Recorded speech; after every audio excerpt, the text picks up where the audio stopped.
देखिए, smooth surface पे ये रॉड ट्रांसलेट करने के लिए फ्री है। Rod is free to move on smooth horizontal surface. Smooth horizontal surface. पहला काम तो ये हो गया कि आप स्क्रीन को स्मूथ हॉरिजॉन्टल सरफेस मान लीजिए, उस पे रॉड रखा है। अब यहां एक बॉल आपने मान लिया है, ये एम लेंथ, एम मास, एल लेंथ रॉड का, और एक बॉल आ रहा है वी नॉट स्पीड से टकराने के लिए। अब ये थोड़ा सा मैंने सोचा कि इसको टफ बनाया जाए, तो यहाँ कोई हिंज नहीं है, स्मूथ सरफेस पे फ्री है रॉड, और बॉल टकराएगा तो ई का वैल्यू दिया हुआ है 1/2। बॉल का मास है m, सेम मास। अब ये बॉल जब टकराएगा तो टक्कर के बाद आपको क्या लगता है कि ये रॉड ऐसे ही रुका रहेगा या रॉड आगे बढ़ता दिखेगा आपको? आगे बढ़ेगा। ध्यान दीजिए इस पॉइंट को।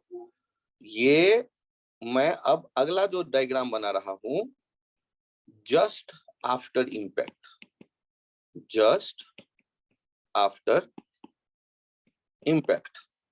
तो अच्छा ये बताओ, तो क्या सामने जो रॉड है केवल घूमेगा या उसमें आगे बढ़ने? तो इसका मतलब है रॉड घूमते हुए आगे बढ़ेगा। तो ऐसा जब होता है तो उसे कहते हैं जनरल प्लेन मोशन। उनको एनालाइज करते हैं टू इंडिपेंडेंट मोशन की तरह, translation of centre of mass, rotation about centre of मास। तो यहाँ पर आप घूमना कैसा देखोगे रॉड का, क्लॉकवाइज या एंटी क्लॉकवाइज?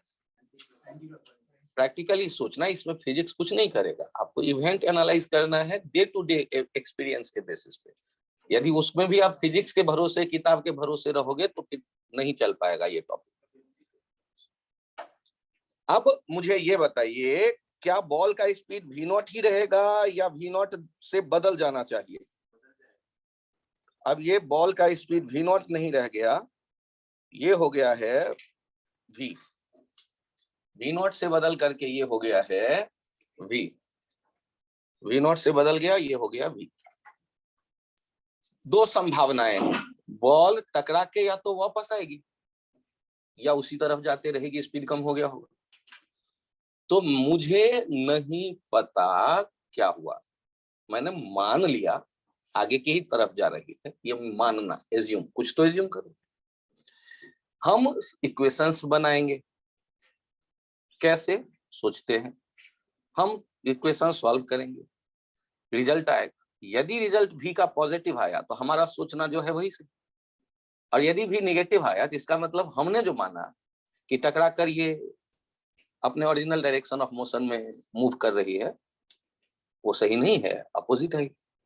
ओके, तो अननोन कितने दिख रहे हैं आपको? कितने अननोन है? 3।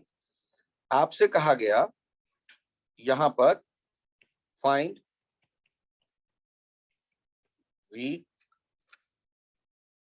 VCM, ये VCM रॉड का, ओमेगा रॉड का। आपको ये 3 चीजें बतानी। जब ये 3 चीजें बतानी है तो हमें 3 इक्वेशन बनाने पड़ेंगे। क्या एनर्जी कंजर्वेशन यहाँ वैलिड है? क्या दिक्कत है? ई का वैल्यू यदि 1 होता तो हम यदि चाहते तो एनर्जी कंजर्वेशन को एक बार सोच भी सकते थे, लेकिन मेरे लिए वो लिस्ट प्रायोरिटी पे इक्वेशन होता है, क्योंकि क्वाड्रेटिक होने के कारण उसे सॉल्व करने में ज्यादा परेशानी होती है। तो यहाँ पर हम उससे तो अप्लाई कर ही नहीं सकते। बताओ मुझे, क्या मैं कंजर्वेशन ऑफ मोमेंटम अप्लाई करूं? Yes sir. तो इससे क्या बनेगा equation, m we not equals to m v plus M v c m. ये पहला इक्वेशन बन गया मेरा। सर कैसे बना लिया आपने? जब हम ट्रांसलेशन की बात करेंगे ना, कोई रॉड घूम भी रहा हो और ट्रांसलेट भी कर रहा हो, तो हम चूंकि लीनियर मोमेंटम की बात कर रहे हैं, तो ट्रांसलेशनल जो लीनियर मोमेंटम हम लिख रहे होते हैं जनरल प्लेन मोशन में, वो सेंटर ऑफ मास को पॉइंट मास मान के, तो उसका ट्रांसलेशन स्पीड क्या है, वीसीएम। मास कितना है रॉड का, एम, एम इंटू वीसीएम हो गया रॉड का लीनियर मोमेंटम। और उसको किसके साथ ऐड किया, बॉल का जो लीनियर मोमेंटम है एम वी के साथ, इफेक्ट कोलिजन के जस्ट बाद, और बिफोर वाले से इक्वेट कर दिया। बिफोर वाले में रॉड का नहीं लिखा क्योंकि रॉड रेस्ट पे, टक्कर से पहले जो दिख रहा है ये रॉड किस पे दिख रहा है, रेस्ट, इसलिए उसका नहीं कंसीडर किया गया। ये बॉल के टकराने के बाद घूमना और ट्रांसलेट होना शुरू हुआ। मुझे बताइए, क्या आपके मन में ये विचार आया कि conservation of angular momentum apply कर? घूमना यदि दिख रहा है तो विचार आना चाहिए आपके दिमाग में, सर आप ये बताओ कि यहाँ कौन सा पॉइंट, तो आप बताओ कि क्या कोई सेंटर ऑफ मास यहाँ हिंज है, नहीं, तो यहाँ कोई भी पॉइंट लेके conservation of angular momentum apply किया जा सकता है, लेकिन एक ट्रिकी पॉइंट है छोटा सा। वो क्या, वो मैं बता रहा हूं। आप क्या करो, जो ये बॉल के रॉड के सेंटर ऑफ मास दिख रहा है, उस लाइन पर कहीं भी ग्राउंड पे एक फिक्स्ड पॉइंट मान लो ओ।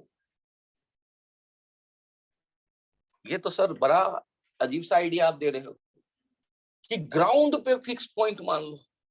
मैं कह रहा हूं, मान लो आपने देखा यहां कोई हिंज नहीं है और आप एंगुलर मोमेंटम कंजर्व करना चाहते हो, तो कोई पॉइंट तो चुनोगे, और कोई भी पॉइंट चुनने में यदि मैंने ये पॉइंट चुना तो मुझे क्या बेनिफिट मिलेगा, ये मैं 2 मिनट बाद बताऊंगा। तो आप हमेशा क्या करो, यदि दो एलिमेंट कोलाइड कर रहे हैं और यदि वो जुड़ जाएं, तो जुड़ने के बाद जो कॉमन सेंटर ऑफ मास होगा उसके लाइन पर जमीन पे आप वो पॉइंट चुनना, और यदि नहीं जुड़ा तो जो रॉड है उसके सेंटर वाले पॉइंट पे आप वो पॉइंट चुनना, ग्राउंड पे। अब जब मैं एंगुलर मोमेंटम कंजर्व करूंगा तो इसी ओ पॉइंट के रेस्पेक्ट में एनालाइज करूंगा initial and final angular momentum. मुझे बताओ इनिशियल एंगुलर मोमेंटम किसका चाहिए आपको, एम वी नॉट का। डिस्टेंस कितना है ओ से, L/2। सर ओ से डिस्टेंस कैसे देखा आपने L/2? ओ का लाइन देखो, एम वी नॉट का लाइन देखो, शॉर्टेस्ट डिस्टेंस देखो, तो वो तो रॉड के सेंटर पे है ना, तो रॉड का सेंटर कहाँ होता है, L/2 किनारे वाले पॉइंट से ऊपर। L/2 समझ में आया? जब आप बाद में आते हैं तो देखिए mv इंटू L/2। अरे सर ये क्या, अरे फिर से ना यार, टक्कर के बाद कोई वेलोसिटी खत्म थोड़े ना हुआ, हमने क्या माना एन। बाई चांस यदि ये अपोजिट आता हम वेलोसिटी लेते तो माइनस mv/2 कर देते, क्योंकि डायरेक्शन वो के अबाउट उसका अपोजिट हो जाता। अभी तो एक ही डायरेक्शन है mv/2। और आपके मन में ये भी विचार आएगा, ये तो आपने बॉल के लिए देखा, और अब आपके मन में विचार आ रहा है रॉड के लिए लिखो। रॉड क्या देख के आपके तुरंत याद आया, आई ओमेगा, क्योंकि घूम रहा है। सोचो, क्या रॉड केवल घूम रहा है, ट्रांसलेट भी हो रहा है। तो ट्रांसलेट भी हो रहा है तो आपके मन में यह भी विचार आना चाहिए MVCM, और उसका डिस्टेंस कितना है ओ से, 0। MVCM का लाइन पे ही वो हमने ले लिया, तो वो वाला क्या हो गया, 0। तो हाँ, ट्रांसलेशनल वाला जो रॉड का था वो हमें नहीं लिखना पड़ा, वो 0 हो गया। तो वो पॉइंट हम कहीं भी ले सकते थे, लेकिन अरे अपने फायदे में यदि पॉइंट हो, इक्वेशन थोड़ा सिंपल हो जाए, तो इसमें कोई गुनाह थोड़े ना हमने कर दिया, फायदेमंद है वो पॉइंट। क्यों? ये देखो, ट्रांसलेशन वाला गायब, रॉड का केवल क्या आएगा? सेंटर के अबाउट रोटेशन। ये हो गया आपका इक्वेशन नंबर 2। अननोन कितने हैं? 3। कहानी तो खत्म हुई नहीं। अच्छा, थोड़ा सा दिमाग पे जोर दो आप लोग। यदि कहीं भी टक्कर होते देखता है तो क्या न्यूटन का नाम नहीं याद आएगा? न्यूटन्स लॉ ऑफ कोलिजन, वो तो सबसे इंपॉर्टेंट, वो तो आप भूल ही नहीं सकते। तो उसके बारे में सोचो, थोड़ा सा सोचो, ज्यादा मत सोचो। कि आप अब लिख रहे हो by Newton's law of collision, और ये अप्लाई किसके अलोंग करते हैं? Along LOC, Bharat Pakistan line of collision. ये लाइन ऑफ कंट्रोल वाला मत सोचना, लाइन ऑफ कोलिजन।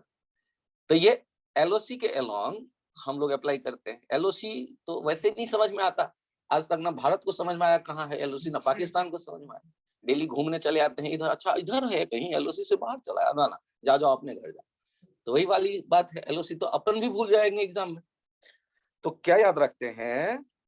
और along common normal.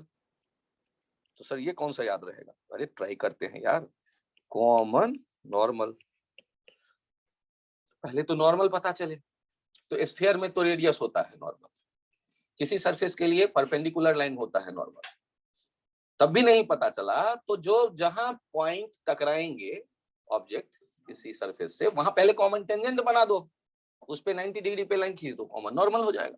Common tangent के 90 डिग्री पे line common normal, point of impact के लिए। तो आप यहां पर कोशिश करो कि आपको दिख जाए गलती से कॉमन नॉर्मल। क्या ये दिख गया? एलओसी, एलओसी दिख गया? एलओसी पक्का दिखा? इसी लाइन पे ना टक्कर वक्कर हुई है, बस जहां लड़ गए वहीं एलओसी। अब हम ये लॉ तो सोच लिए, अप्लाई भी करना चाहता हूं। अब यहां पर टेंशन इस बात को लेके है कि ये जो मैं इक्वेशन लिखना चाहता हूं, इक्वेशन होगा क्या? तो मेरे पास जगह तो यहाँ कम है, और मैं तो इतना आलसी हूं कि पेज बदलता ही नहीं। तो यहां लिखूंगा मैं E equals to velocity of separation upon velocity of approach. Aditya तुम्हारे समझ में बड़े मुश्किल से आ रहा है, तो अब बताओ E का वैल्यू मैं कितना लिखूं? 1/2। और आदित्य बालक राय, तुम ये बताओ कि वेलोसिटी ऑफ अप्रोच कितना है? वही शांत हो जाओ, बाकी इससे पूछ रहा हूँ। हाँ बोलो पक्का। क्यों V0 क्यों लग रहा है? हाँ, अब यस की बारी है। वेलोसिटी ऑफ सेपरेशन बताएगा, और गलत होगा तो मैं डांटूंगा। चलो, यही तो रहस्य है।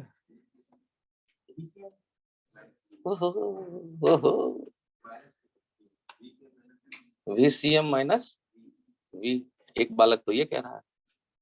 अब उससे डिसएग्री करो या एग्री करो? अरे बोलो तो कुछ, कि वो सही है या गलत है। अच्छा तुम्हारा सही है या गलत है? तो उसका सही है कि नहीं? दूसरे यस का सही है कि नहीं? होगा, उम्मीद है। बाकी लोग भी सोचो थोड़ा सा। VCM माइनस V तक पहुंच गया है।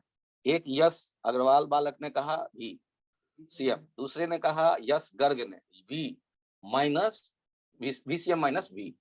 अब तीसरे महानुभाव कोई और अपनी अकल लगाओ। बालक ध्रुव, तुम भी कुछ बोल लो, सोचो सोचो। अच्छा ये बताओ, तुम तो पॉइंट की बात कर रहे हो ना? यस गर्ग, देखना यहाँ ध्यान से, इस पॉइंट का एक स्पीड तो VCM है, और क्या घूमने के कारण ओमेगा L/2 नहीं दिख रहा तुम्हें? अबे दिखा कि नहीं दिखा? तो अब मुझे बताओ, सेपरेशन का स्पीड के लिए क्या सोचूं? VCM प्लस ओमेगा L/2 हो गया अगला वाला पॉइंट, और उसमें से घटानेंगे कितने को? -V। ये ट्रिकी पॉइंट है। जो रॉड ट्रांसलेट हो रहा है उसके जो नीचे वाला सिरा है जो रॉड ट्रांसलेट हो रहा है उसके नीचे वाला सिरा है, उस नीचे वाले सिरे का क्या करोगे तुम? रॉड ट्रांसलेट हो रहा है, उसके नीचे वाला सिरा है, उसके पास ओमेगा आर होगा या नहीं होगा? क्योंकि रॉड घूम भी तो रहा है। तो ओमेगा आर कैसे देखते हैं? ऐसे घूम रहा हो तो ओमेगा आर, ऊपर वाले सिरे का ओमेगा आर, दिखा या नहीं? तो आप अब ये लाइन जब देखते हो और बाय चांस जिनको दिख जाता है उनका इक्वेशन नंबर 3 कंप्लीट। और यदि इक्वेशन नंबर 3 कंप्लीट तो आप लोग बहुत अच्छे लेवल पे पहुंच गए, क्योंकि यहां तक पहुंचने के लिए बड़ा मतलब मुश्किल का नहीं पहुंचते बच्चे। तो अपने कॉपी पे पहले लिख लो और उसके बाद मैं इसे एक बार और एक्सप्लेन कर देता हूँ तीनों इक्वेशन। ये एक फिर से वो आइडिया समझाता हूं जो उस दिन समझाया था। मुझे लगता है कि तुम वो 3 बार देख के भी नहीं समझ पाओगे। ये VCM का मतलब हुआ कि हर एक पॉइंट का स्पीड VCM तो होगा ही, और ये ओमेगा का मतलब यहां पर लिखोगे ओमेगा R1, यहां पर लिखोगे ओमेगा R2, यहां पर लिखोगे ओमेगा R3, यहां पे लिखोगे ओमेगा R4। और डिस्टेंस कहां से लोगे? सेंटर से। तो किसी भी पॉइंट का यदि कोई कहता है P पॉइंट का वेलोसिटी बताओ तो क्या लिखोगे? VCM minus omega R2। यदि कोई कहता है Q पॉइंट का वेलोसिटी बताओ क्या लिखोगे? VCM minus omega R1। कोई कहता है C पॉइंट का स्पीड बताओ, VCM प्लस ओमेगा R3। कोई कहता है D पॉइंट का वेलोसिटी बताओ, VCM प्लस ओमेगा R4। ये बात समझ में आई? सर इतने गंदे लिखते हो, इसमें समझ में तो ऐसे नहीं कुछ आया। तो मैं बहुत साफ भी लिखूंगा तब भी नहीं आएगा, क्योंकि ये कंसेप्ट ही बड़ा अजीब है। सुपरपोजिशन हो रहा है। सुपरपोजिशन का मतलब एक लड्डू खाया, भाई एक लड्डू और खा ले। नहीं नहीं सर लड्डू नहीं खाऊंगा, अच्छा एक गुलाब जामुन और खा ले। ये सुपरपोजिशन मतलब एक लड्डू हुआ मतलब VCM, और ओमेगा आर जो है गुलाब जामुन है, और दोनों जुड़ेंगे। अब पता चला कि एक लड्डू खा ले और ऊपर से हाजमोला खा ले, सर वो भी लड्डू गायब हो जाएगा। तो वो अपोजिट डायरेक्शन में भी कभी कभी सुपरपोजिशन होता है। तो वो जहां ओमेगा आर VCM अपोजिट जा रहे थे, वहां नेट लिखते वक्त हमने क्या किया? VCM minus omega r. जहां एक ही डायरेक्शन में थे वहां VCM प्लस ओमेगा आर।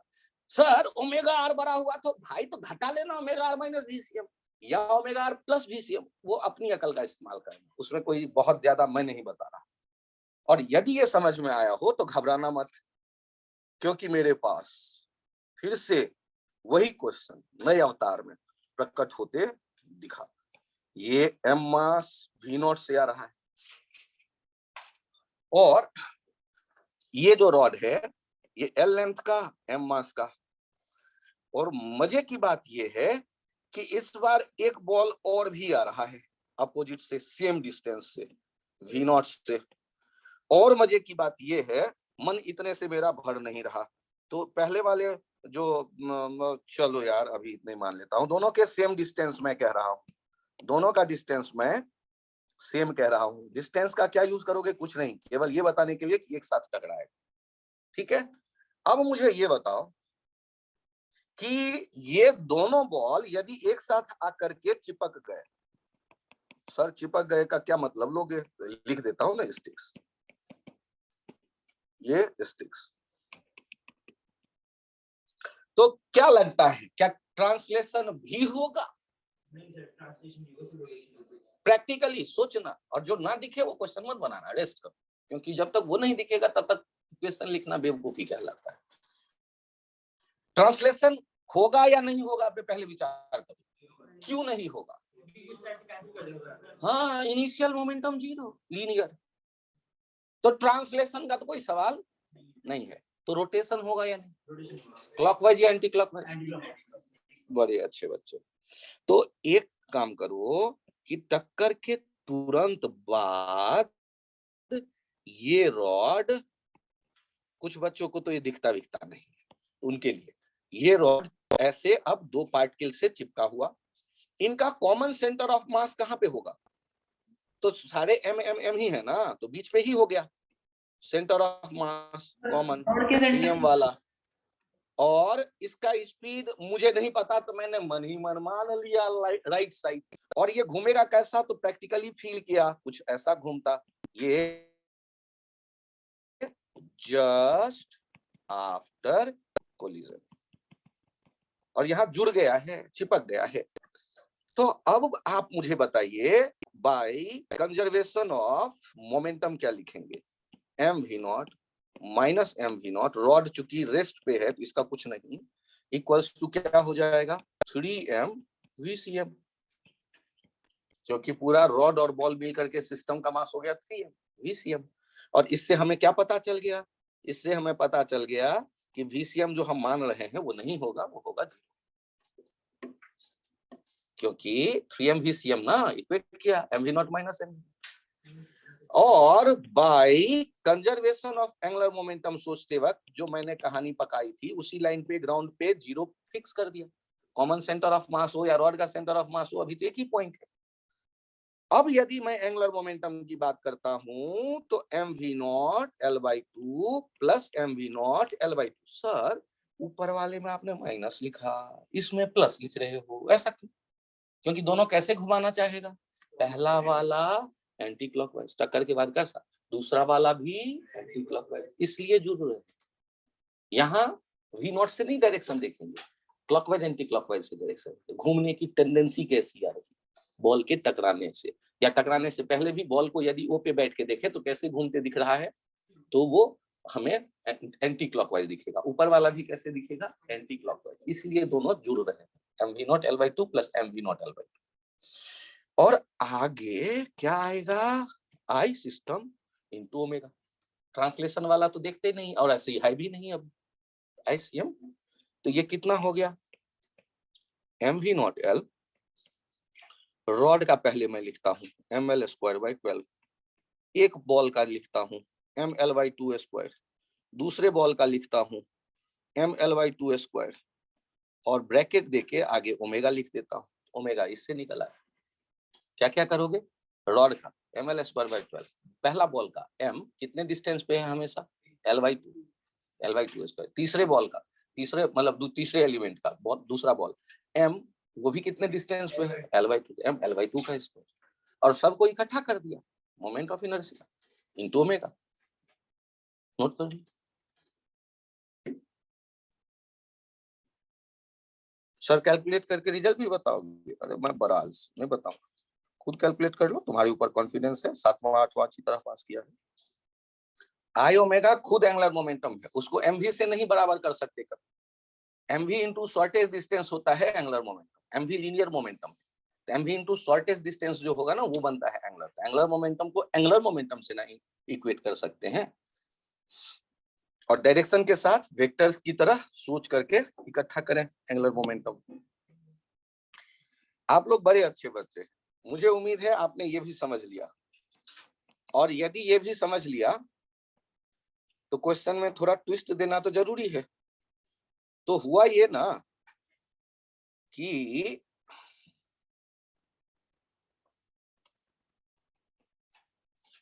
एक बॉल आ रहा है d डिस्टेंस से v नॉट स्पीड से, और दूसरा बॉल जो आ रहा है वो 2d डिस्टेंस से और 2v नॉट स्पीड से, मास अभी भी m है। मजा नहीं आया, अब आ गया तो आ गया। अब मुझे ये बताओ कि ये बॉल यदि इससे फ्री रॉड से चिपके, फ्री रॉड इससे चिपके, इसका भी मास m लेंथ l, और ये स्टिक हो गया, यहां भी ये स्टिक हो गया, जुड़ गया, तो आपको बताना है कि ये जब चिपक गए दोनों बॉल तो रॉड का सेंटर किधर जाएगा, लेफ्ट जाएगा या राइट जाएगा। इसे कहते हैं लोकतंत्र में बहुमत के साथ गलत करना। सोच के देखो, मोमेंटम देखो बालक, मोमेंटम क्या दोनों बॉल का एक जैसा है, तो फिर क्यों उछल रहे हो। अब रोटेशनल इफेक्ट देखो, mv नॉट इंटू L/2 और एक mv नॉट इंटू L/2, ये भी जुड़ रहे हैं, लेकिन mv नॉट कहाँ है, दूसरा वाला कितना है m2v नॉट है, तो नेट लीनियर मोमेंटम क्या 0 है, नेट मोमेंटम लीनियर क्या 0 है, तो यदि इनिशियल 0 नहीं है तो फाइनल कैसे 0 होगा। तो क्या सेंटर ऑफ मास रुका रहेगा, किधर चलना चाहिए, अब पहले मुझे ये घूमना तो बाद में बात करेंगे यार, पहले ट्रांसलेट किधर करेगा, रॉड का सेंटर किधर ट्रांसलेट करेगा। तो इनिशियल लीनियर मोमेंटम किधर डोमिनेट कर रहा है, राइट वाला है mv0, लेफ्ट वाला है m2v0। डोमिनेट कौन कर रहा है, कौन डोमिनेट कर रहा है, m2v0। तो किधर जाएगा, m2v0, जिधर था डोमिनेट करने वाला। तो जब ये थोड़ा थोड़ा समझ में आया, बहुत बड़ी बात है, थोड़ा तो आया, तो इस बार मैंने आफ्टर इवेंट इधर बनाया। सर आपको ऐसे कैसे पता चलता है, आपको भी पता चलेगा तभी तो सही होगा।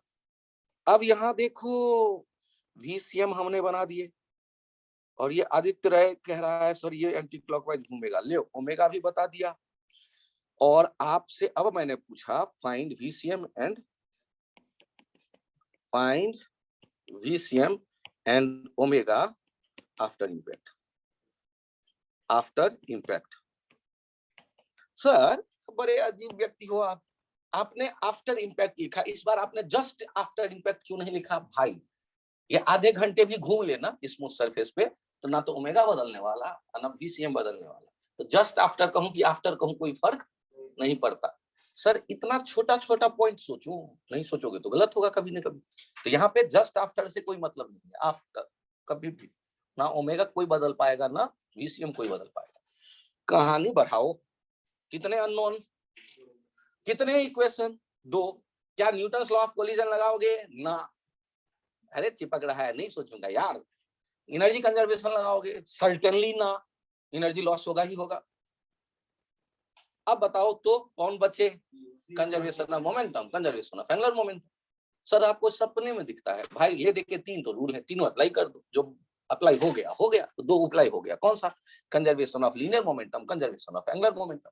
ये तो गलत बात है सर, आप भी ऐसे सवाल बनाओगे। अरे नियम ही इतने हैं यार, सपने में नहीं दिखते, आप ट्राई करके देख लो। ये 3 ही है नियम।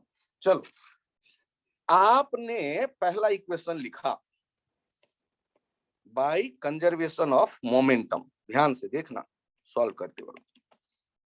m2v0 वाले को मैंने प्लस माना। सर ऐसे क्यों प्लस मान लेते हो, मेरी मर्जी।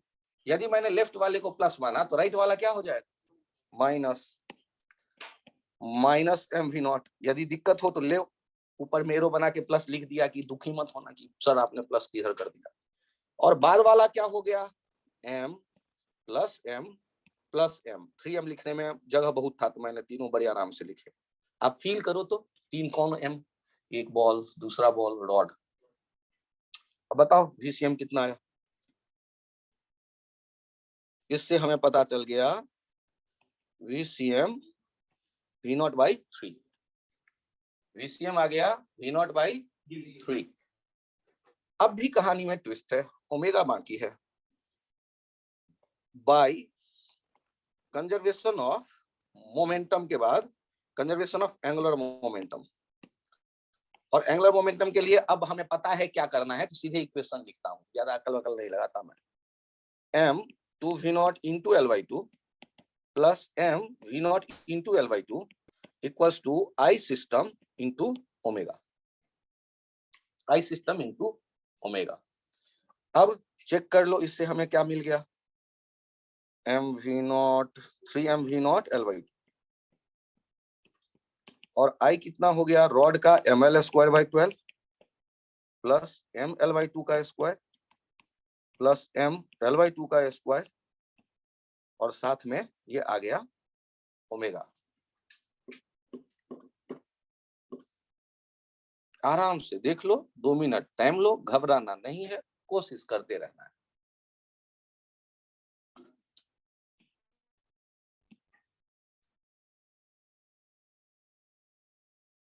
क्वेश्चन में यदि एनर्जी लॉस आपसे कहा जाए बताओ तो कैसे सोचो, initial kinetic energy half m2v0 square plus half m v0 square, final kinetic energy half I of the system into omega square plus ये rotational plus half 3m VCM square translational. Total energy हो गया, क्योंकि general plane motion हो रहा है rod का ball के साथ, तो translation of centre of mass half 3m VCM square rotation about centre of mass, half I of the system about centre of mass into omega square. आपको जब final energy पता, इनिशियल पता, initial में से final हटा लो, loss भी पता चल जाएगा। आईआईटी बड़ा समझदार, एनर्जी लॉस इसमें नहीं पूछता, उसे पता है जिस बच्चे ने यहाँ तक सॉल्व कर दिया वो एनर्जी लिख देगा, वो इतना ही पूछ के खुश हो लेता है, बताओ तो वीसीएम किधर होगा। तो बच्चा यही बता दे, अरे वाह वाह शानदार बच्चा है, आज आए।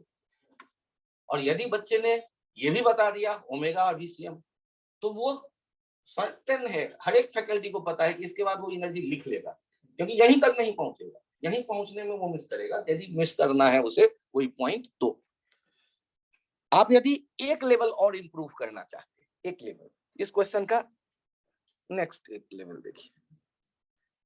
यदि आपसे ये कहता है, सुनो, कि कितने देर में ये रॉड एक चक्कर लगाएगा, तो क्या अल्फा है, यहां ओमेगा है ना, कांस्टेंट है, एक चक्कर का मतलब 2 पाई बाय ओमेगा। कितने देर में, जितने देर में एक चक्कर लगाएगा उतने देर में सेंटर ऑफ मास कितना आगे जाएगा। तो S equals to SCM equals to VCM into T, क्योंकि एक्सलेशन नहीं है, क्योंकि एक्सटर्नल फोर्स नहीं है टक्कर के बाद। अरे ये तो बड़ा आसान, हाँ है, सोचो, जितने देर में आधा चक्कर लगाएगा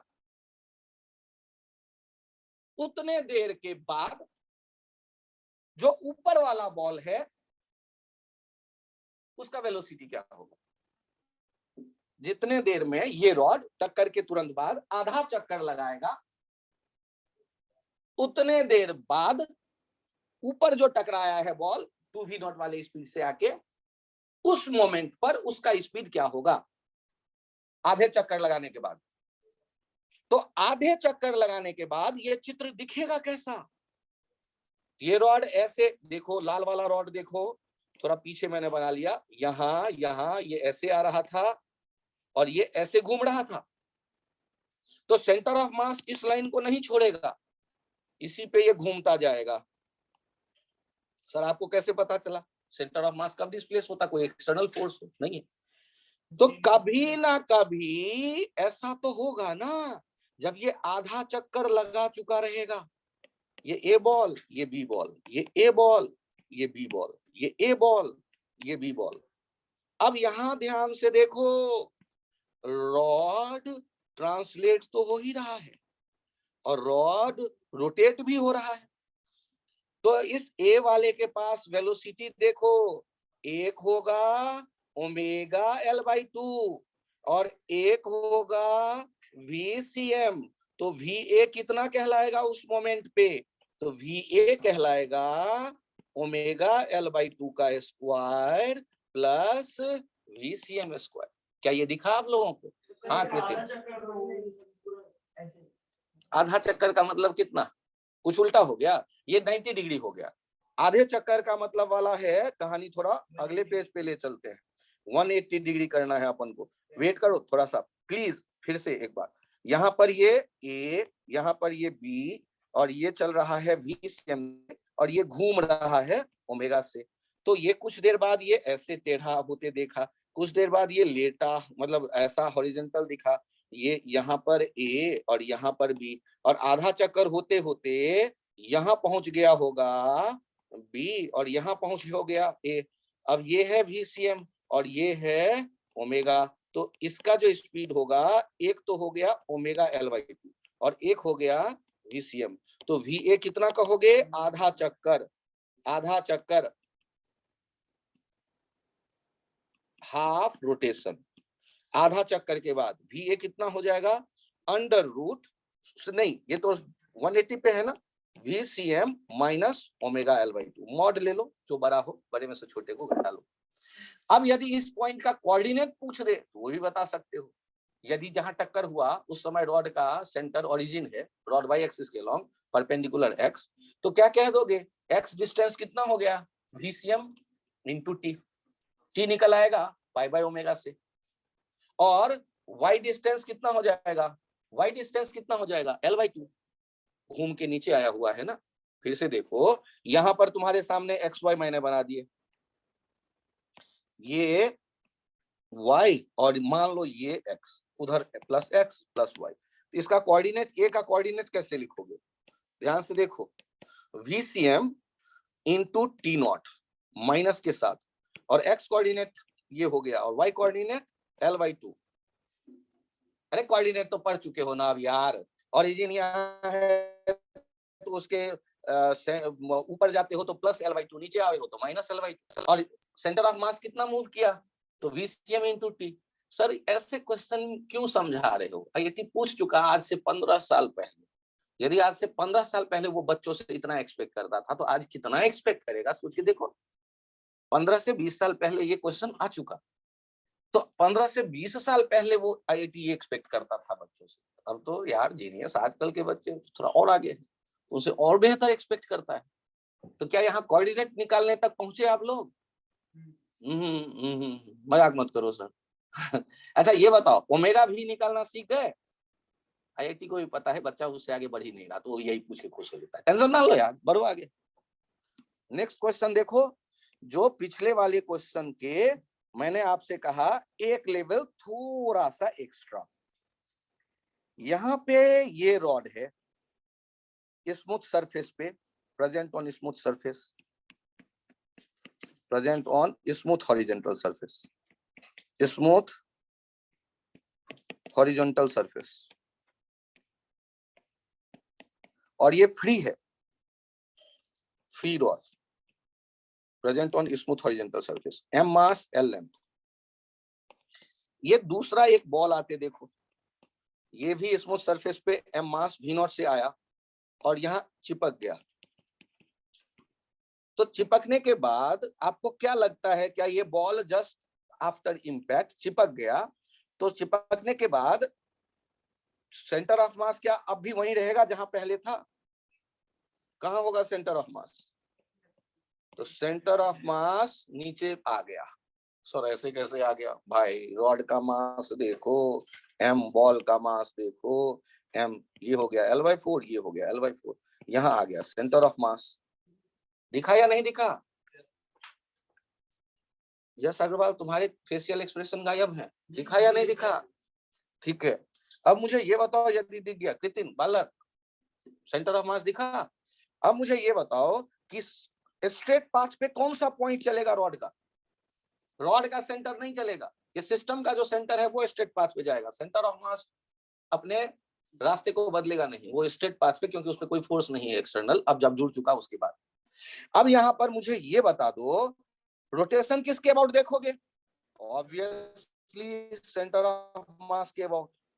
तो बस आपको यही दो बातें बतानी है, just after impact, just after आदत है मेरी तो इसलिए लिखता ही हूँ इंपैक्ट, क्योंकि 2-3 दिन बाद पता नहीं क्या होगा इसका। Just after impact. अभी मैं ये दो चीजें जानना चाहता हूँ, तो कितने इक्वेशन बनेंगे? 2। कौन से कौन से? Conservation of momentum by conservation of momentum.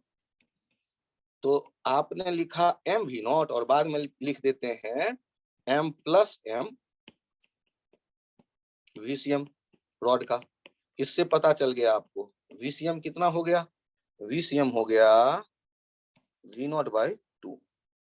ये तो एक काम खत्म यहीं पे, इसमें कोई बड़ा काम नहीं था। बोलो करते वहां पे क्या जुड़े थे बॉल? पहले वाले क्वेश्चन में नहीं, रॉड अलग था, उसका सेंटर ऑफ मास, उसका centre of mass straight path पे जा रहा था।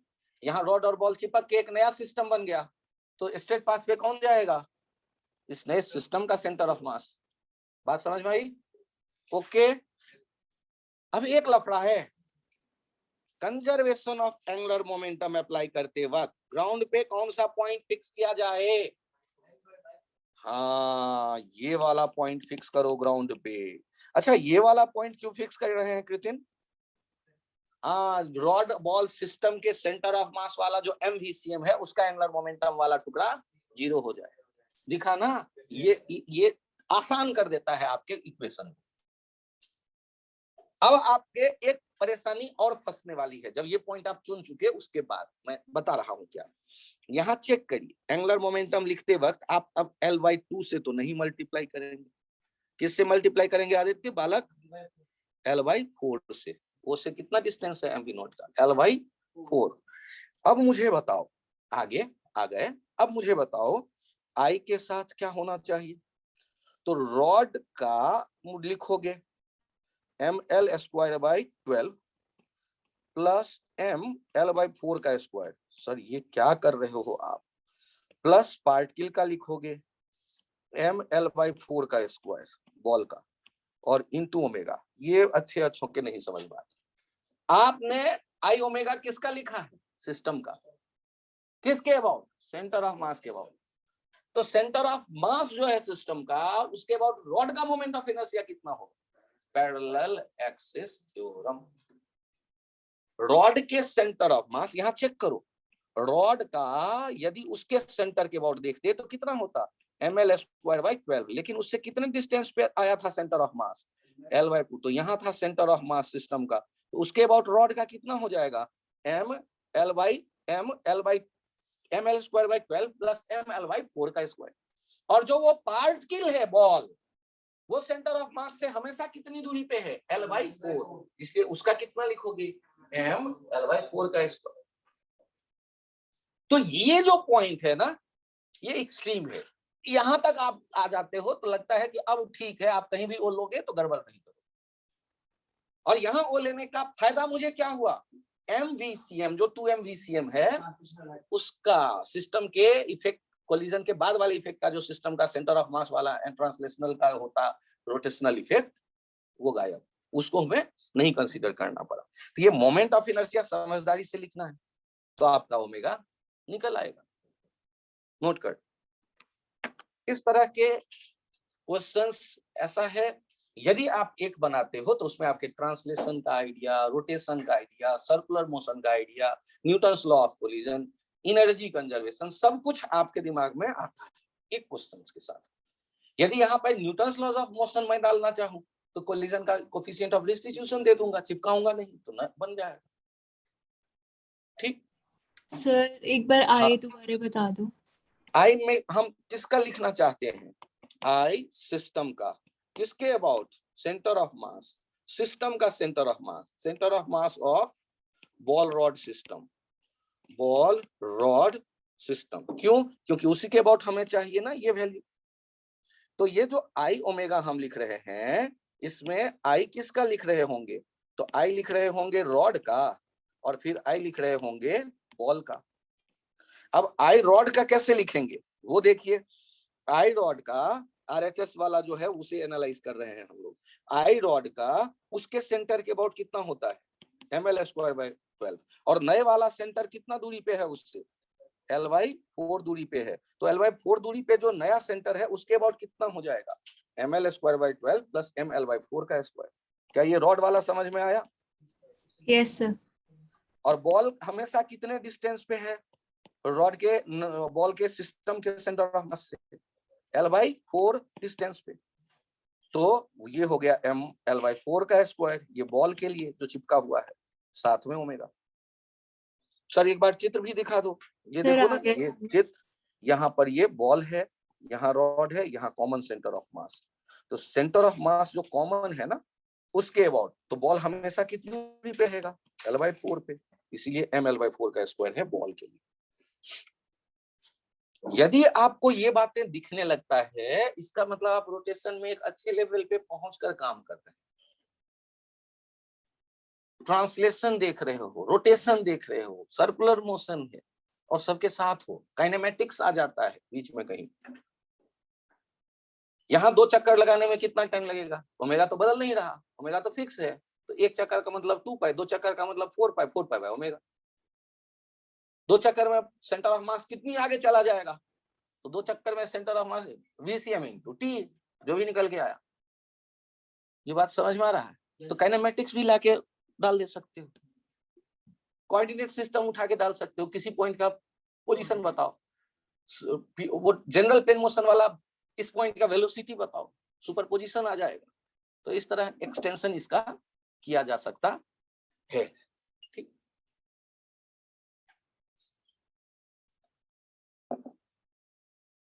अब ध्यान देना, एक और इंटरेस्टिंग क्वेश्चंस में आते हैं। आइडिया यही है, इससे अब जो भी क्वेश्चन आएगा इससे नीचे आएगा, इससे ऊपर नहीं जाना है, इससे नीचे आना है। तो आप देखो, मौसम तो वैसे थोड़े से ठंड का आ गया, फिर भी पॉकेट में पैसा है, नीचे गए कोक का एक कैन खरीदा। अब खरीद ही लिए हो तो पी भी लो, देखा जाएगा। अब खाली डब्बा बचा, उस डब्बे पे एक्सपेरिमेंट करते हैं। क्या कर रहे हैं, उस कोक के डब्बे को जमीन पे थ्रो करते हैं आगे। तो कोक के डब्बे के बदले सिलेंडर सोच सकते हो, सिलेंडर के बदले रिंग सोच सकते हो, जो भी हाथ में आ जाए जिसे तुम थ्रो कर सको। और जमीन पे जो मैं थ्रो कर रहा हूं, उस थ्रो को देखना बड़े ध्यान से। दो संभावनाएं हैं, या तो मैं लुढ़का के थ्रो करूं या सीधे इस तरह थ्रो करूं कि ओमेगा नहीं हो और केवल क्या हो, वी नॉट हो। और ये जमीन जो है ये रफ है, इस पे जब आपने कोक के बोतल को थ्रो कर दिया, या कोई रिंग है उसे थ्रो कर दिया, या कोई स्फेयर है उसे थ्रो किया, इस तरह से कि अभी केवल ट्रांसलेशन है, ओमेगा नॉट नहीं है। तो क्या होगा, क्या ये ऐसे ही ट्रांसलेट करता रहेगा रफ सरफेस पे, या घूमने भी लगेगा कुछ दूर चल के? घूमेगा, कुछ कौन घुमाएगा? वाह, फ्रिक्शन किधर लगेगा? तो जिधर ये जा रहा है उसके अपोजिट। तो ये इसके कारण घूमना किधर शुरू करेगा? क्लॉकवाइज। तो कभी ना कभी ऐसा सिचुएशन होगा ना कि ये एफ के कारण इसके पास ओमेगा आएगा और वी नॉट बदलकर वी हो जाएगा। कभी ना कभी ऐसा होगा, वी चूंकि घटता गया, ओमेगा चूंकि बढ़ता गया, कि वी और ओमेगा आर बराबर हो जाए। और जैसे ही बराबर हो जाएंगे तो एफ जो हो जाएगा वो एफ स्टैटिक हो जाएगा, काइनेटिक खत्म हो गया। और जब तक काइनेटिक था तब तक तो फिक्स था, और स्टैटिक जादूगर होता है, उसकी नीड यदि 0 से म्यू एन तक कुछ भी हो सकता है। इसके बाद ये स्टैटिक होने के बाद हम क्या कहेंगे, जिस मोमेंट पे ऐसा हुआ उस मोमेंट पे हम कहेंगे pure rolling starts, pure rolling starts. और इसके बाद अब भी नहीं बदलेगा, और अब इसी भी से, इसी ओमेगा से ये आगे चलता जाएगा। तो मैं ज्यादा कुछ नहीं पूछ रहा, मैं तो चाहता हूं कि आप भी बता दो, और ये ओमेगा ना भी बताओ तो चलेगा, भी बता दो मुझे। जब प्योर रोलिंग स्टार्ट हुआ तब, तो पहले मैं एक ऐसा रास्ता बताऊंगा जो आपको आसान लगेगा, सबके समझ में आएगा, और जब आप समझ जाओगे तब दूसरा ऐसा रास्ता बताऊंगा जो आप में कम के समझ में आएगा, लेकिन वो रास्ता शॉर्ट होगा। तो पहले वो देखते हैं जो सबके समझ में आए, भले ही लंबा हो। मुझे ये बताओ, इस पॉइंट को कह देता हूं सॉल्व करते वक्त ए, और इस पॉइंट को कह देता हूं यहां सॉल्व करते वक्त जहां बॉल आ गया है बी। तो क्या हम सॉल्व करते वक्त ये सोच सकते हैं A to B v equals to v not minus F के by M into T? Sir ये कौन सा रूल है? अरे यार काइनेमैटिक्स भूल थोड़े ना, v equals to u plus AT. Sir A कैसे लिखा? एनएलएम एफ के by M. Sir NLM, sir ऐसे चैप्टर मत बदला करो। चलो v equals to v not minus F के बाई एम इंटू टी। कोई कंफ्यूजन तो बोलो। आदित्य बालक यहां तक आ गए? पक्का? दूसरा आइडिया जो आपके अभी अभी समझ में आने ही वाला है, एफ के into r by I into T. Sir एक बात तो कहते हो अभी अभी, ये तो कभी नहीं आने वाला है। अरे omega equals to omega not plus alpha t, v equals to u plus at का जुर्मा भाई। सोचो तो, सर अल्फा कैसे लिखा? Torque by I. Sir torque कैसे लिखा? एफ के इंटू आर। सर कैसे सोचा? नॉर्मल सेंटर से जाएगा, mg सेंटर से जाएगा, दोनों के टॉर्क नहीं बनेंगे। घुमा कौन रहा है? एफ के। सेंटर से कितना डिस्टेंस है? आर। सेंटर के बहुत ही रोटेशन हो रहा है, तो टॉर्क कैसे लिखोगे? एफ के इंटू आर। अरे आदित्य तुम्हारे समझ में आया? एफ के कहाँ है? सेंटर से कितनी दूरी पे? तो टॉर्क लिखने के लिए अकल में ज्यादा जोर दिए बिना कौन सा फॉर्मूला याद रखने को सिखाया है? Force into shortage distance. जल्दी बोलो कौन सा फोर्स घुमा रहा है? शॉर्टेज डिस्टेंस बोलो, मल्टीप्लाई करो। तो ये क्या हो गया, इसको आई से डिवाइड करो, क्या आ गया, F बराबर ma का जुर्मा भाई वाला फॉर्मूला बोलो, F बराबर ma का जुर्मा भाई वाला फॉर्मूला बोलो। तो टाउ F बराबर ma, F का जुर्मा भाई टाउ, m का जुर्मा भाई i, a का जुर्मा भाई अल्फा। तो F बराबर ma के बदले क्या, टाउ बराबर अल्फा। 25 बार बोलो तो याद हो जाएगा। कब बोलोगे, घर पे जाके। चलो आगे बढ़ो। जिनके ये समझ में आ गया, यहां देखो क्या F म्यू दिया गया है, नहीं म्यू नहीं दिया गया, तो क्वेश्चन तो फंस गया तुम्हारा। अभी कैसे निकालोगे, अरे एलिमिनेशन आता है अपन को। कैसे, देखो अगला जो है ये हो गया ट्रांसलेशन, ये हो गया रोटेशन, और अगला आया रिलेशन। सर ये सिलेंडर लिया है ना, सिलेंडर हो, स्फेयर हो, रिंग हो, मैं सबके लिए कंसेप्ट दे रहा हूं। आई अब अभी बदल मत लेना, अभी आई में ही कैलकुलेशन करो। रिलेशन v इक्वल्स टू क्या आ गया, ओमेगा आर। तो मैंने आपको क्या कहा है, ट्रांसलेशन रोटेशन रिलेशन। ट्रांसलेशन देखा, रोटेशन देखा, रिलेशन देखा, काम खत्म, मैनिपुलेट करो, रिजल्ट आएगा। बोलो, बहुत दुख है, मुझे तो आता ही नहीं है, एकदम नहीं आता। तुम बताओ v equals to u plus 80 पहला इक्वेशन कैसे लिखा था, फॉर्मूला बोलो। तो उसका जुर्मा भाई कौन होगा रोटेशन में, नहीं अच्छा ठीक नहीं है, बोलो, मुझे भी तो समझ में है। v का जुर्मा भाई ओमेगा, u का जुर्मा भाई ओमेगा नॉट, a का जुर्मा भाई अल्फा। सर ये जुर्मा भाई मिलते कहाँ हैं, 1 दर्जन जुर्मा भाई है, कागज पर लिखो, उनको चिपका दो दीवार पे, 100 बार देखो, याद जाएगा। जल्दी बोलो, i का जुर्मा भाई m, f का जुर्मा भाई टॉर्क, मास का जुर्मा भाई v का जुर्मा भाई, तो यही तो कहता हूँ, जुर्मा ढूंढो। सर ऐसे कौन फिजिक्स पढ़ता है, मैं ऐसे ही पढ़ाता हूँ। देखो काम करो, अब इनको मैनिपुलेट कौन करेगा, हाँ बहुत अच्छे बच्चों, मैनिपुलेट करके रिजल्ट बताओ, मैं आराम से बैठता हूँ। तब इस भरोसे मत रहना मैं बोलूंगा, तुम लोग बोलो, कैलकुलेट करो।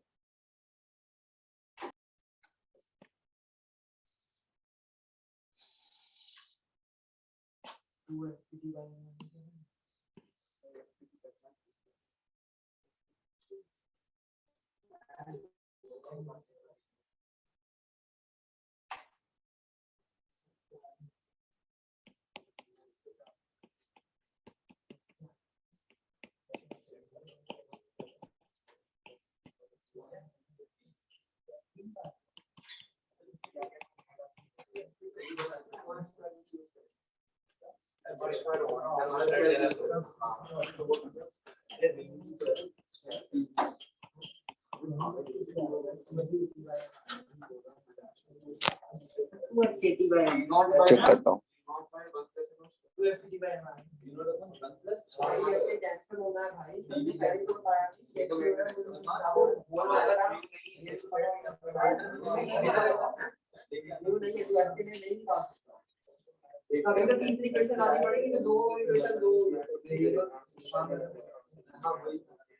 सर जो v नॉट है वो 2 ओमेगा आर के इक्वल आ जाएगा।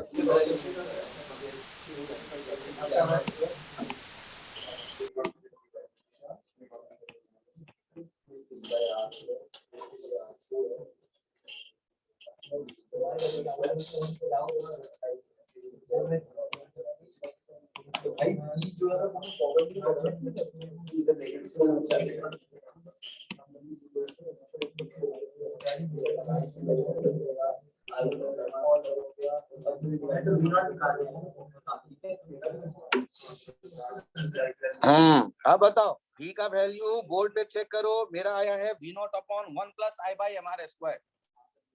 और यदि आप i के बदले mr स्क्वायर रख देते हो हॉलो सिलेंडर के लिए, दिया जाएगा v नॉट by 2, v equals to v नॉट बाई 2। न्यूमेरिक तो आना चाहिए सेम ना, r बार आ जाएगा तो गड़बड़ हो जाएगा, कट पीट के देख लो। तो मैनिपुलेट यदि करेंगे तो आ जाएगा रिजल्ट, ये तो उम्मीद कर सकते हो। ये रास्ता वो हुआ जिसमें आपने ट्रांसलेशन सोचा v equals to u plus 80, rotation सोचा omega equals to omega not plus alpha T, और रिलेशन सोचा प्योर रोलिंग के टाइम पे v equals to omega R. तो ट्रांसलेशन, रोटेशन, रिलेशन मैनिपुलेट किया, रिजल्ट आ गया भी, रिजल्ट आ गया भी तो ओमेगा भी आ जाएगा, अल्फा भी आ जाएगा, एफ भी आ जाएगा, जो चाहिए निकल के चला आएगा आपके पास। टी चाहिए, टी निकल के चला आएगा, लेकिन न्यू चाहिए उसके लिए, टी चाहिए तो टी भी निकल के। हाँ बोलो, कुछ गड़बड़ हो गया? अच्छा तुम्हारा आ नहीं रहा है, कोई नहीं, फिर से ट्राई कर लेना, छोड़ो ये मेथड बेकार है, अगला मेथड देखो बढ़िया वाला। सर सिखा क्यों रहे थे, क्या पता कौन सा सीख जाओ। देखो यहाँ, अभी अभी कोक का बोतल लाया था, अब यदि वो पी ही चुके हो तो एक बार फिर से फेंको, इस बार जो फेंका है फिर से वैसे ही फेंका, लेकिन जब आंसर कैलकुलेट करने की बारी आई है हम मेथड बदल लेते हैं। तो ये ओमेगा और रिलेशन देख रहे हैं भी ओमेगा आर बराबर, जिससे पॉइंट ऑफ कांटेक्ट रेस्ट पे आ जाए और हम लिख दें प्योर रोलिंग स्टार्ट्स। और अब आपने जब इसके मेथड 2 पे आए, मेथड 2 पे आए और हमें ये भी पूछा गया, तो ध्यान दीजिए क्या करते हैं आप बड़े अच्छे बच्चे हैं, आपको पता है कि नॉर्मल और एमजी बराबर है। क्यों बराबर है? ना तो ये बॉल उछल के ऊपर जा रहा है ना जमीन के भीतर जा रहा है, तो नॉर्मल एमजी बराबर है। और आप बड़े अच्छे बच्चे तो हैं ही, तो वो पॉइंट जो ग्राउंड पे लोगे उसका टॉर्क नॉर्मल और एमजी का दोनों का अपोजिट डायरेक्शन में आने के कारण कैंसिल आउट हो जाए। और एफ के चूंकि उसी पॉइंट से गुजर रहा है ओ से, जो जमीन पे लिया है आपने, तो ओ से गुजरने वाले एफ के का टॉर्क भी 0 हो जाएगा। एफ के कहां से गुजर रहा है देखो यार डायग्राम स्क्रीन पे, एफ के का टॉर्क 0 क्यों हो गया? क्योंकि वहीं से जा रहा है उससे। नॉर्मल और एमजी का क्यों 0 हो गया? नॉर्मल का ओ के अबाउट टॉर्क ऐसा, एमजी का ऐसा, ये आपस में कैंसिल आउट हो गए। तो बचा कौन? कोई नहीं। तो आप क्या कहेंगे? By conservation of angular momentum about O point के अबाउट एंगुलर मोमेंटम, तो एल इनिशियल और एल फाइनल बराबर करो। इनिशियल कितना? M we not into r. अरे सर ये कैसे हो गया? एम वी नॉट का लाइन देखो और ओ पॉइंट से डिस्टेंस देखो, बोलो ओ पॉइंट से कितना distance? M we not r. बाद में देखो कैसा, एम वी इंटू आर, लेकिन इतने से काम चलेगा नहीं, आई ओमेगा कौन लिखेगा? Plus I omega. क्यों? क्योंकि दो चीजें हो रही है, सेंटर का ट्रांसलेशन और सेंटर के अबाउट रोटेशन। क्या क्या हो रहा है? सेंटर का ट्रांसलेशन, सेंटर के अबाउट रोटेशन, तो दोनों ना लिखोगे। सेंटर के ट्रांसलेशन का एम वी आर क्लॉकवाइज और आई ओमेगा क्लॉकवाइज, दोनों जुड़ गए। और दोनों जुड़ गए तो अब आप यहां से चेक करो क्या आ गया v का value, m we not into r equals to m we are plus I plus omega के बदले v बाई आर। आप यहां चेक करो, v का वैल्यू चाहिए, v यहां कॉमन ले लेते हैं, ये एक v बाई आर कॉमन ले लेते हैं, तो ब्रैकेट में कितना आ गया? एम आर स्क्वायर प्लस आई, या एम आर स्क्वायर प्लस आई। चलो देखते हैं अब ये कितना आ गया v का वैल्यू, तो v का वैल्यू हो गया M we not r square upon m are square plus I. M are square से ऊपर नीचे डिवाइड कर दिया, तो यहां से v कितना आ गया? v नॉट upon 1 plus I by m are square. क्या ये वही रिजल्ट नहीं आ गया जो पहले था आपके पास? v नॉट upon 1 plus I by m are square. अच्छा ये बताओ, ये दूसरा मेथड अच्छा लग रहा है कि पहला अच्छा लग रहा है? ये अच्छा है यदि समझ में आए, ये समझ में कम आता है, इस वजह से ये मेथड लोग दूर रखते हैं। तो पहला असर कौन सा समझ में आएगा? हाँ ये भी सही है, तो दोनों पे ट्राई करो, जो समझ में आ जाए वो यूज करो। कभी कभी टीचर मूड खराब रहता है, वो जाके पूछ लेगा टी टाइम जब प्योर रोलिंग शुरू हुआ उतने देर में डिस्प्लेसमेंट बताओ। ए भाई तो फिर तो काइनेमेटिक्स में जाना ही पड़ेगा आपको, s equals to ut plus half at square, v square equals to u square plus 2as। यदि न्यू दे दिया कोई भी काइनेमेटिक्स का फार्मूला यूज करो, जैसे पता चल जाएगा कि कितना डिस्प्लेस हुआ। फिलहाल ये एंगुलर मोमेंटम कंजर्वेशन इस तरह के केसेस में बड़े हेल्पफुल है, बड़े हेल्पफुल। और ऐसे 5-7 क्वेश्चन आपको ऐसे भी क्लास में मिल जाएगा जिनमें केवल ये काम कर दो, रिजल्ट हाथ में। सर आप जो कहते हो बार बार कि कोक के बोतल को थ्रो करो भी देके, मैं नहीं मानता, मैं ओमेगा दे के रखूंगा बोतल, तो ओमेगा दे के रख दो तो क्या होगा सोचो। अच्छा सर मतलब आप नया एग्जांपल सिखाने वाले हो?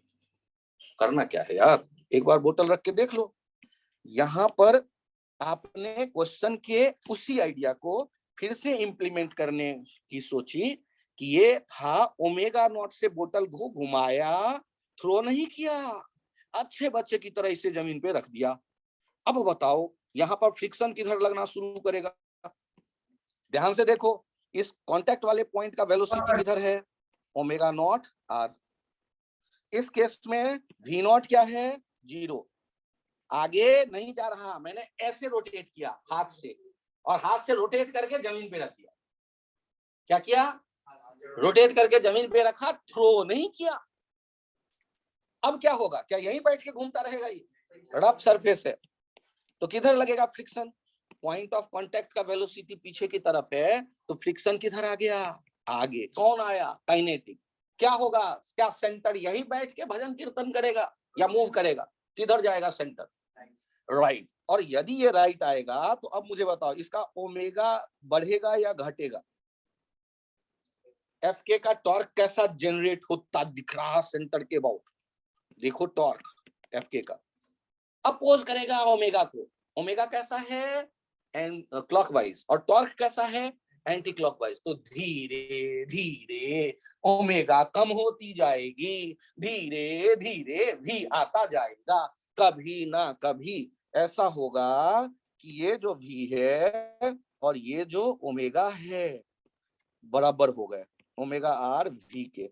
और हम क्या कह देंगे? Pure rolling starts. और यदि प्योर रोलिंग स्टार्ट्स तो हमें बस ये ओमेगा चाहिए, सर भी क्यों नहीं चाहिए? अरे कोई एक मिल जाएगा तो दूसरा तो मिल ही जाएगा। शुरू का ओमेगा नॉट है, अब ओमेगा क्या हो? तो आप अब क्या क्यों लफड़े में पड़ते हो? सीधे यूज करो ना, by conservation of angular momentum. L initial equals to L final. L initial है आई ओमेगा नॉट, बाद वाला क्या है? I omega plus M we R. काम खत्म करो, I omega not equals to I omega plus M V equals to omega R. ये omega R square हो गया, ओमेगा आर इंटू आर। और यहां से चेक कर लीजिए, यहां से ओमेगा कॉमन आ गया, ओमेगा का वैल्यू क्या हो गया? I upon I plus M are square into omega not. Value आ गया। तो क्या एक लाइन में आंसर आते दिख रहा है? एक लाइन काफी है।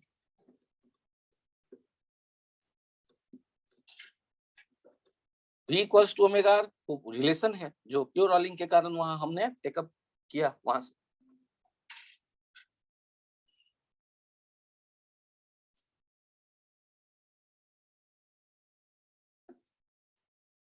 यदि आपको लगे कि ये समझ में आ रहा है तो हम लोग एक टफेस्ट पार्ट से गुजर के निकल के आने की कोशिश में है।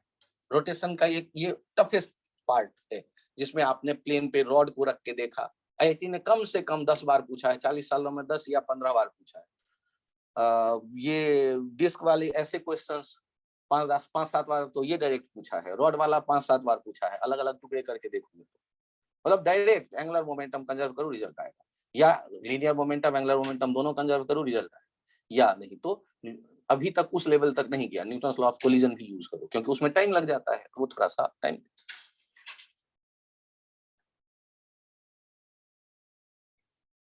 एक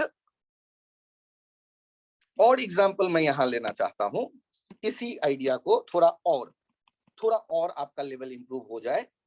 यहां देखिए कि ये भी है, ध्यान दीजिएगा, और ये ऊपर वी नॉट और ये ओमेगा नॉट जो है ये है वी नॉट बाई 2r। शुरू का कहानी ये है टाइम 0 पे। क्या ऐसा होगा?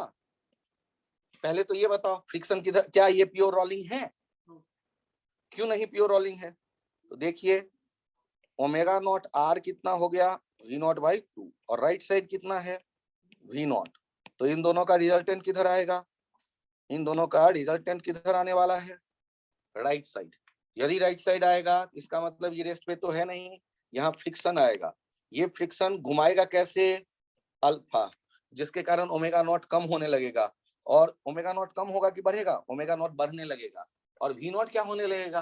पीछे फ्रिक्शन होने के कारण कम होने लगेगा।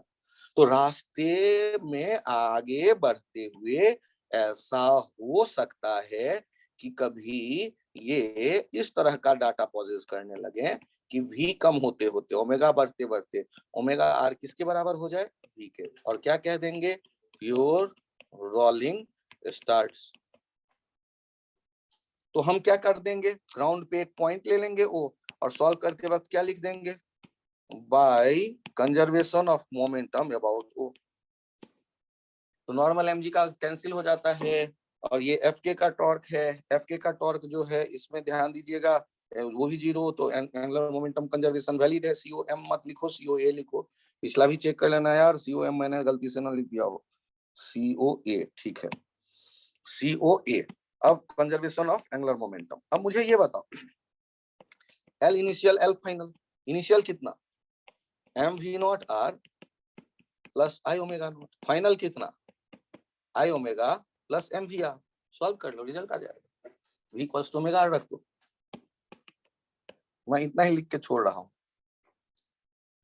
आप इसके लिए मेंटली प्रिपेयर्ड हो। तो सर क्या हमेशा प्लस करेंगे, ये शपथ ले लूं दीपक पे हाथ रख के, ना ना ऐसा मत कर लेना, प्लस माइनस ये डायरेक्शन पे डिपेंड करेगा। सर गलत बात है, अभी तक तो आपने सारे प्लस करवा दिए, मैं तो यही सोच रहा था, मैं तो आंखें बंद करके प्लस कर देता ना, ऐसा मत कर। अब आंखें सर खुलेगी कब, जब एक दो गलत होंगे। सर वो कब होगा, टेस्ट में। गलत बात है सर, ये अत्याचार, अच्छी बात है।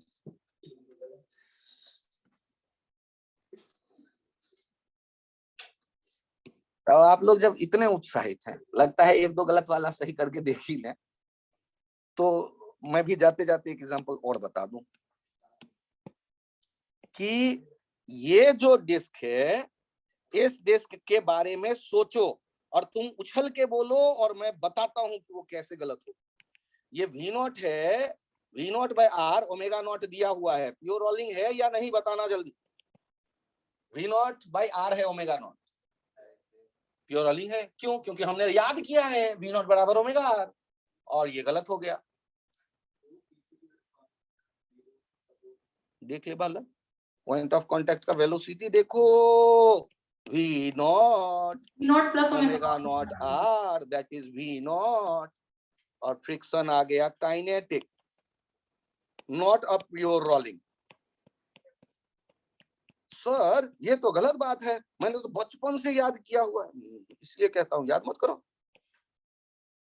यहां थोड़ी सी समझदारी चाहिए। Point of contact should be at rest for pure rolling, इससे भी नहीं काम चलेगा। Point of contact should be at rest with respect to contact surface. अभी तो कांटेक्ट सरफेस ग्राउंड है, वो तो रेस्ट पे है ही, उसके रेस्पेक्ट में ये आगे बढ़ता दिख रहा है, तो वैसे ही नहीं है रेस्ट में, हम कह देंगे कि ये प्योर रोलिंग नहीं है। नहीं है माने कि कहानी में कुछ लफड़ा है। सोचो, मैंने इसे कहा आपसे डिस्क, इसका इनिशियल एंगुलर मोमेंटम और फाइनल एंगुलर मोमेंटम हम बराबर करने की तो सोचते हैं, हमेशा सोचते हैं, तो आज भी सोच रहे हैं। फ्रिक्शन किसको बढ़ाएगा, फ्रिक्शन का रोटेशनल इफेक्ट देखो, ओमेगा को बढ़ाएगा या घटाएगा, घटाएगा, और v को बढ़ाएगा या घटाएगा, देख लो बालक, एफ के किधर है, पीछे पीछे पीछे, अरे तो v नॉट को कम ही तो करेगा। सर ये तो गड़बड़ बात है, पहले क्या होता था, एक बढ़ता था एक घटता था, बीच में गड़बड़ हो जाता था, ये तो दोनों घट रहे हैं, तो दोनों घट रहे हैं, तो ये संभावनाएं होती है, या तो दोनों साथ में 0 हो गए, v और ओमेगा अच्छे बच्चे की तरह जाके बैठ जाएगा, या हो सकता है पहले ओमेगा खत्म हो जाए v रहे, या हो सकता है पहले v खत्म हो जाए ओमेगा रहे, या हो सकता है कि रास्ते में ही v ओमेगा बराबर हो ले। ये सर ये कैसे होगा, अरे छोड़ो यार, जो भी होता है, मुझे नहीं पता क्या होगा, मुझे तो केवल इतना बताओ, इनिशियल एंगुलर मोमेंटम अभी आप लिखोगे क्या। तो इनिशियल एंगुलर मोमेंटम मैं लिखने में जो ट्रिकी पॉइंट है उसी पे फोकस कर रहा हूं, देखना। एक तो लिखोगे mvr, mv नॉट r, और एक लिखोगे i ओमेगा। मैंने i ओमेगा नॉट मैंने जानबूझ के यहाँ डाटा दे दिया जिससे कि आप अंतर समझो। मोमेंट ऑफ इनर्शिया बोलो डिस्क का, mr²/2, और ओमेगा नॉट के बदले क्या लिखूं, v naught by r given है, ये कितना हो गया, mv नॉट r/2। मुझे ये बताओ, वो पॉइंट के अबाउट जब mvr देखोगे तो क्या वो क्लॉकवाइज दिखा, ओ पॉइंट के अबाउट एमवीआर का डायरेक्शन बोलो। सर वो डायरेक्शन तो मैंने आज तक देखना नहीं सीखा है। लो ये है एमवी नॉट और ग्राउंड पे है पॉइंट ओ। अपनी गर्दन पे ऐसे बैठ के देखोगे, जब ये आगे बढ़ता जाएगा तो गर्दन क्या ऐसे नहीं घूमेगा? देखो पहले इधर था तो गर्दन यहाँ पर इधर फोटो ले रहे थे, फिर ये डिस्क इधर आ गया तो गर्दन कैसे घूम रहा है? तो इसका मतलब एमवीआर का कैसा होगा डायरेक्शन?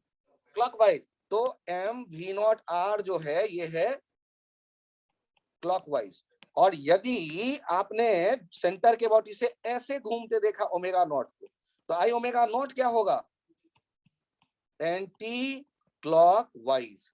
एंटी क्लॉकवाइज का मतलब ये क्या है? M we not R by 2 anticlockwise. Dominate कौन कर रहा है? अरे डोमिनेट कौन कर रहा है ये पूछ रहा हूं, क्लॉकवाइज या एंटी क्लॉकवाइज? तो फाइनल प्योर रोलिंग क्लॉकवाइज होगा, फाइनल प्योर रोलिंग क्लॉकवाइज होगा। और यदि एंटी क्लॉकवाइज वाला डोमिनेट करता तो हम कहते हैं final pure rolling anti clock हो जाएगा। रास्ते में क्या क्या हुआ उससे मुझे कोई मतलब नहीं, क्योंकि इनिशियल और फाइनल एंगुलर मोमेंटम कंजर्व्ड होगा। तो जो डोमिनेट कर रहा है फाइनल साइन तो उसी का चाहिए ना मुझे यार। यदि इनिशियल डोमिनेट करता एंटी क्लॉकवाइज तो फाइनल एंटी क्लॉकवाइज होता, इनिशियल डोमिनेट करता क्लॉकवाइज तो फाइनल क्लॉकवाइज होना चाहिए। क्लॉकवाइज का मतलब आंखों के सामने वो घुमाओ, ओके बाबू क्लॉकवाइज। लियो फाइनल प्योर रोलिंग के लिए मैं क्वेश्चन में वापस आता हूं और फाइनल प्योर रोलिंग का सिचुएशन जो बनाऊंगा प्योर। अरे सर इंटरेस्टिंग तो ये है कि इसका मतलब है रास्ते में कहीं ना कहीं ओमेगा अपना रास्ता बदल देगा, डायरेक्शन बदल देगा। बहुत सही सोचा, मतलब कोई ना कोई एक ऐसा पॉइंट होगा जहां ओमेगा डैश 0 होता होगा। मतलब ओमेगा 0 होने के बाद फ्रिक्शन अभी भी है, उस फ्रिक्शन ने ओमेगा पहले 0 किया और ओमेगा फिर क्लॉकवाइज क्रिएट कर दिया। एंटी क्लॉकवाइज वाले ओमेगा को क्या किया? पहले 0 किया और फिर क्रिएट कर दिया। सर जिस समय ओमेगा 0 हुआ उस समय का भी बताओ, उसके लिए भी कंजर्वेशन ऑफ एंगुलर मोमेंटम। जब प्योर रोलिंग स्टार्ट हुआ तब का बताओ, उसके लिए भी conservation of angular momentum. Pure rolling starts और ये हमें भी चाहिए। तो कैसे डिसाइड करेंगे प्योर रोलिंग क्लॉकवाइज हमें चाहिए या pure rolling anti clockwise? Starting देख, स्टार्टिंग के दोनों टुकड़े देखेंगे जो दोनों। और सर यदि एंटी क्लॉकवाइज होता तो आप क्या करते? अरे भाई एंटी क्लॉकवाइज घूमता दिखाता, मतलब ऐसे घूमता और लेफ्ट की तरफ आता, तभी तो दोनों एंटी क्लॉकवाइज हो पाता, छूट जाते। ठीक है, तो यहाँ क्लॉकवाइज एंटी क्लॉकवाइज शुरू में डिसाइड कर लो और फाइनल रोलिंग वैसे ही ले लो। और अब तुम्हें भी चाहिए ना, तो देखो इनिशियल वाला क्या करोगे? डोमिनेट करने वाला है M we not R minus दूसरा कौन सा हो गया? M we not R by 2। बाद वाला क्या लिखोगे? M we are plus I omega. Sir ये पहले वाले में आपने क्या किया? आई ओमेगा नॉट माइनस क्यों किया सर? क्योंकि डोमिनेट करने वाला मैंने चेक कर लिया है, एम वी नॉट आर है डोमिनेट करने वाला, उसमें से ये माइनस किया। सर बाद वाला दोनों क्यों प्लस कर दिया? क्योंकि दोनों का डायरेक्शन देख लो ओके अबाउट होगा क्लॉक, तो दोनों जुड़ गए। तो इनिशियल वाला क्या लिखने वाले हो? M we not R minus M are square by 2 V naught by R, M we are plus M are square by 2 omega के बदले वी बाई आर। आप लेफ्ट साइड राइट साइड को सॉल्व करते हुए आओ। लेफ्ट साइड में हो गया M we not R by 2 और राइट साइड में हो गया 3 एम वी आर बाई 2 और यहां से v का वैल्यू आ गया वी नॉट बाई 3। मजे लो। तो धीरे धीरे, और सर यदि शुरू का मोमेंटम 0 आ गया तो अरे तो बड़े अच्छे बात है, फाइनल 0 का मतलब रुका रहेगा। एक ही साथ v और ओमेगा दोनों 0 हो जाएंगे चलते चलते और वो उसी जगह पे छूट जाएगा। यदि रिंग होता तो इनिशियल मोमेंटम इस सिचुएशन में क्या आता? यदि रिंग होता तो M we not R clockwise, I omega भी M we not R anti clockwise, दोनों मिलकर के 0, तो क्या होता? चलते चलते ये रुक जाता अचानक, और उसके बाद लेफ्ट या राइट लाने के लिए कोई फोर्स ही नहीं रहता। जब रुका तो काइनेटिक फ्रिक्शन गायब, एन और एम जी चला सकता नहीं, तो फाइनली वही रह जाएगा। Final state 0, initial angular momentum 0 तो फाइनल भी 0। तो इस पे कॉलम मैच बन जाता है, थोड़ा थोड़ा बदलते जाओ, इधर उधर करते जाओ, कौन किधर जाएगा यही बता दो, क्या रहेगा सिचुएशन ये बता दो। यदि क्लॉकवाइज मोशन है तो राइट जाता दिखा, यदि एंटी क्लॉकवाइज होता तो लेफ्ट आता दिखता। ये भी तुरंत डायरेक्शन बोल सकते। तो आज की कहानी यहीं तक रखते हैं। आप लोग प्लीज HC वर्मा के पूरे बुक को ट्राई करो रोटेशन के लिए, पूरे सारे क्वेश्चंस ट्राई करो, फ्री हो उसके लिए, और अभी बहुत कुछ सीखोगे क्वेश्चन बनाने के साथ। Thank you, bye bye.